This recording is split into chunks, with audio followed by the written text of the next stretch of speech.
Scary thought, North Korea as an ally. Well, is it a scary thought that Saudi Arabia is an ally? Is it a scary thought that Turkey is an ally? Is it a scary thought that Mexico is an ally? Think about it. Mexico is full of cartels sending us, crime and fentanyl, but Mexico's an ally, right? So I think we have to change the frame and say, what would it look like with North Korea just to be on our team? Because we should be building our team. If we believe that China is the long-run risk, then our team should have Russia on it. We should have Russia on our team. Russia is a natural ally to the United States. We have no common borders. We have no reason to be at war. We don't have any reason to be pointing nukes at each other. Russia? What's the reason? There's none. They're not going to be attacking, Europe. Now, I'll agree that if Europe were a soft target, you might have an opportunistic Putin thing, but we're not going to make Europe, a soft target. I don't think that's going to happen. But I think we should be moving Russia and North Korea into our at least militarily allied side because they're natural allies.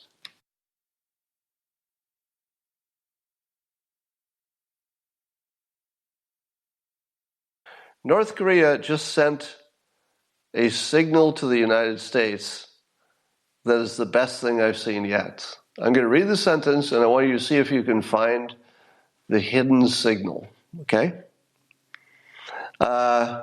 North Korea is frustrated by what it perceives, and so this is a paraphrase, but I think it's accurately paraphrasing North Korea's opinion. It perceives a lack of flexibility and creativity from U.S. negotiators. Read between the lines. What does it mean when North Korea is signaling that there's a lack of flexibility and creativity? Creativity is the key word here, from U.S. negotiators. What do you think that is telling us? Asking for a better deal. Well, that's obvious, yes. There's a way to get there. They're willing to negotiate, and they think that the only thing missing is creativity. When people say that, they want a deal. And, you don't say a lack of creativity unless you're still in the constructive part of your thinking. All right? If you've given up, you say different stuff. You don't give the people that you're negotiating with a clear signal of what it would take. And he's saying, how about some creativity? Now, I'm going to make a statement that if history repeats, my critics will take out of context, and they'll out of context, this will sound crazy. In context, not so much. And here's the claim.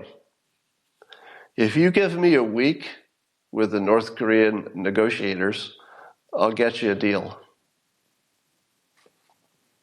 So that's the part my trolls will take out of context. And they'll say, oh, cartoonist thinks he can make a deal. Why does he think he can make a deal? Why does he think that? Here's why. North Korea has told us that creativity is what's missing. I believe that is exactly what's missing. We are approaching them the way we normally approach them because all the people doing the work are probably standard people doing standard stuff. Standard people are not capable of creativity. Creativity is something that's rare. President Trump is capable of creativity. And you saw that when the president said, I'll just go meet with Kim Jong-un. I'll stop by and we'll walk over to the DMZ and shake hands. What would you call that if not creativity? That's creativity. Trump did what other people couldn't imagine. He simply imagined it and then he executed. That's creativity. The reason that the negotiations are failing is because the only two creative people aren't talking directly. Kim is clearly has some creative ideas because he's using that word. It's like, let's be creative. President Trump is completely capable of being creative. He's proven it already.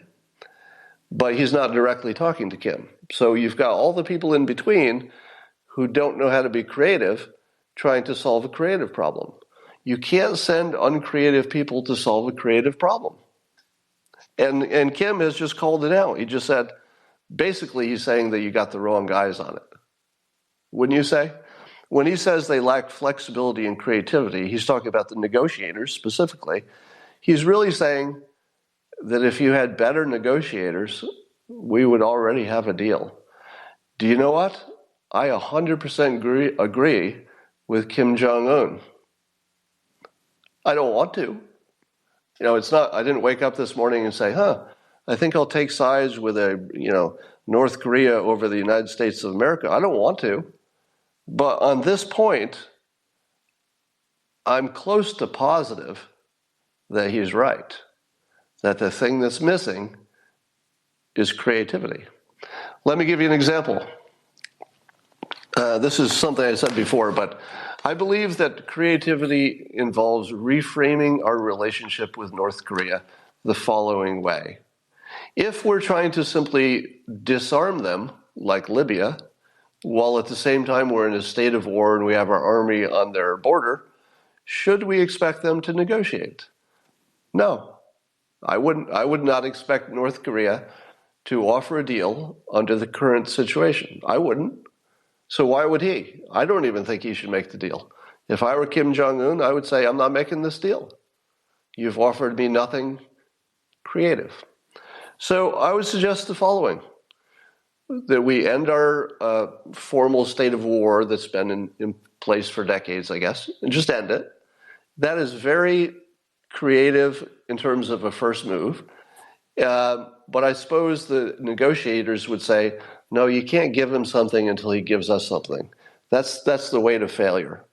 You have to reinterpret the entire situation away from what it is into a new frame. You can solve it in a new frame. You can't solve it in the old frame, and that's where everybody's stuck. Here's the new frame. You ready? North Korea is a natural ally of the United States. That's it. North Korea is a natural ally of the United States. Now, of course, we would like them to be better on human rights and all that other stuff. But we're also allies with Turkey. We're also allies with Saudi Arabia. They do some shit we don't like, but they're also natural allies.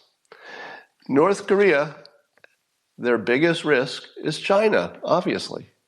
You don't think China is the biggest risk to North Korea? What is the biggest risk to the United States? Well, China.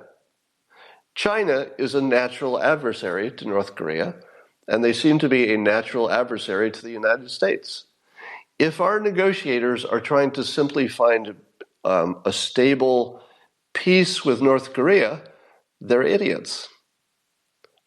That's too strong. They're probably very smart people, but they're not creative.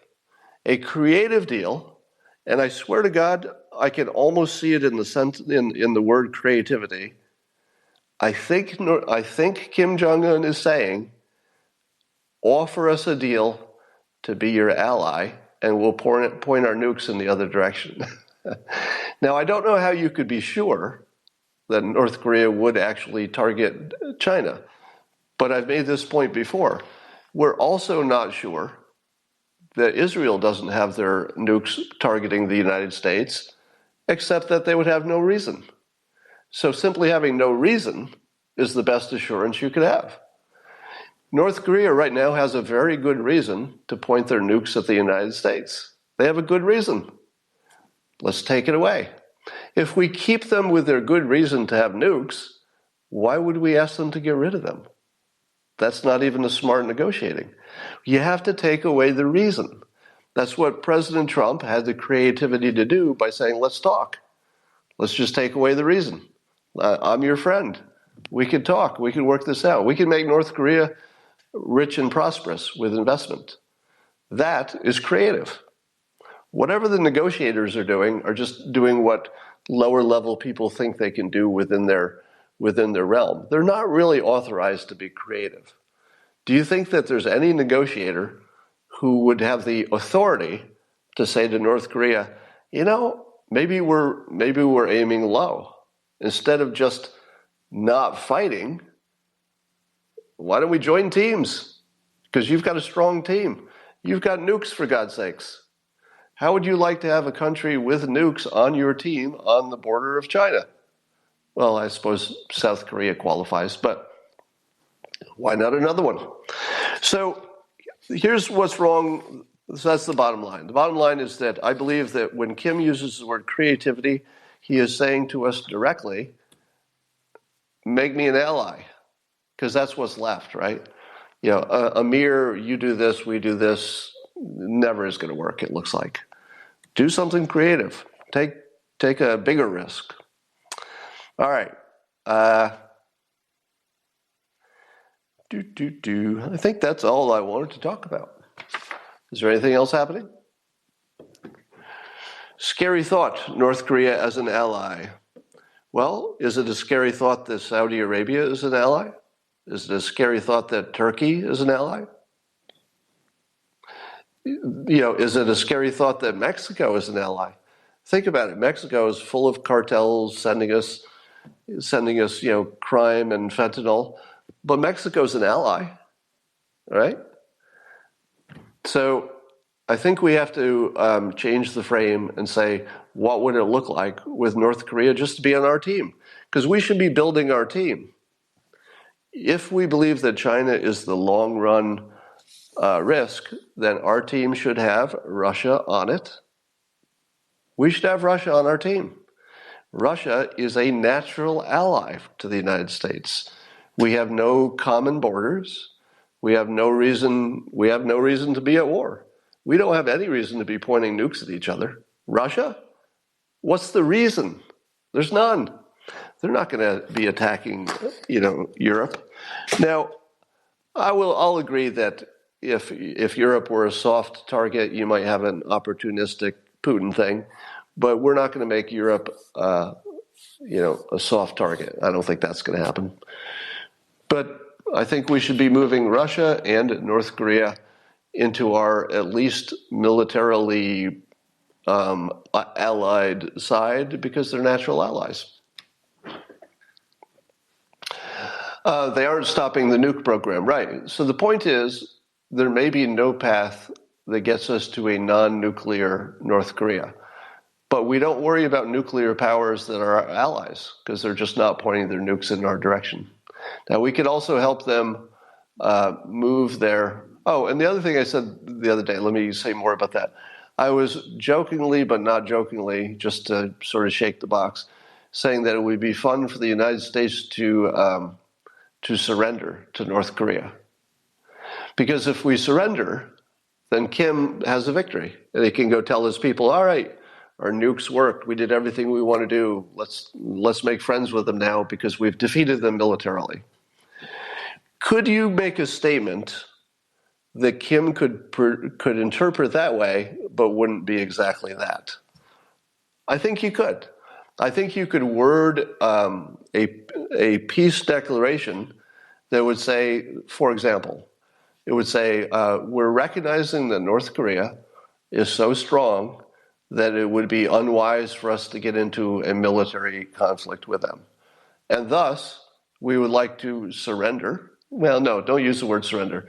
And thus, we would like to offer a complete cessation of military whatever. If we said something worded sort of that way, could Kim say, yay, they surrendered, even though we don't use the word surrender? Probably. Because that's one of the ways to slice this thing.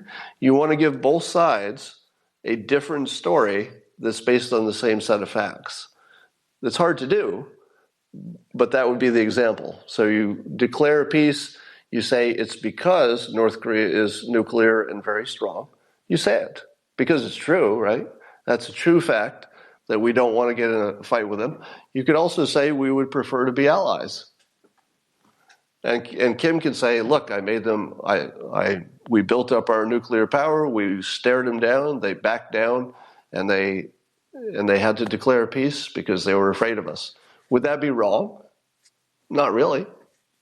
That would be close enough to true. So I think that would be one way to go. Anyway, when the negotiators are accused of being not creative enough, that is your signal that Kim wants a deal. He just wants a little more creativity. So let's see if we can give that to him.